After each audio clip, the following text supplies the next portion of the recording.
মা তুই যে তোর গার্লফ্রেন্ডের লগে দেখা করতে আইছিস, তুই তোর বাসার লোকেশন জানোস? তো লোকেশন দিছে, আমি তো চিনি না দেখি কাউরে জিগাই। ও তাহলে দেখ কেউ পাসনি জিগা দিলে। ওই যে একজনে পাইছি দেখ। এখন বেটা চিন্তার বিষয় করে যদি মোবাইল দিই কাউরে চিনি না, মোবাইল টোবাইল খাই দেয় তখন কি হবে? আচ্ছা আগে জিগা দেখি মোবাইল বলে হাতে দিস না।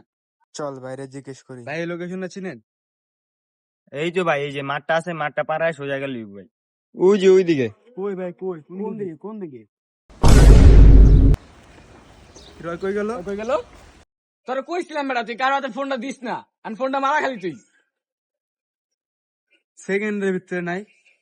কইছিলাম প্রথমে। আচ্ছা তোর ফোন নিচে কি সমস্যা নাই, ওর কাছে আমার ছবি আছে, ছবি তুলে রাখছি বুঝছো? তুই একটা ভালো কাজ করছিস, চল ওই যে একজন দেখা গেছে সাথে জিগাই। আচ্ছা ভাই পোলারে চিনেন? দে ভাই। হ্যাঁ ভাই চিনি ওরে। ভাই পড়ার একটা বাট পারে, পড়া আমাকে ফোন চুরি করে লয়ে গেছে, আর খুঁজে একটু বাই করতে হবে ভাই। হ্যাঁ ভাই ওই মাত্র এদিক দিয়ে দৌড়ে গেল ভাই। আমার কাজ হয়ে গেছে, আমি আনতে ফাড়ি। তোর কইছিলাম বেটা তুই কারোর কাছে ফোন দিস না, আর তুই তোর রেডমিও খালি আমার আইফোনও খালি।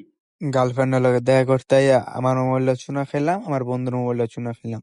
হায় রে কপাল। তোর লিগে আমার মোবাইলটা গেল, তোর মোবাইলটা গেল। আর একটা দিয়া লই।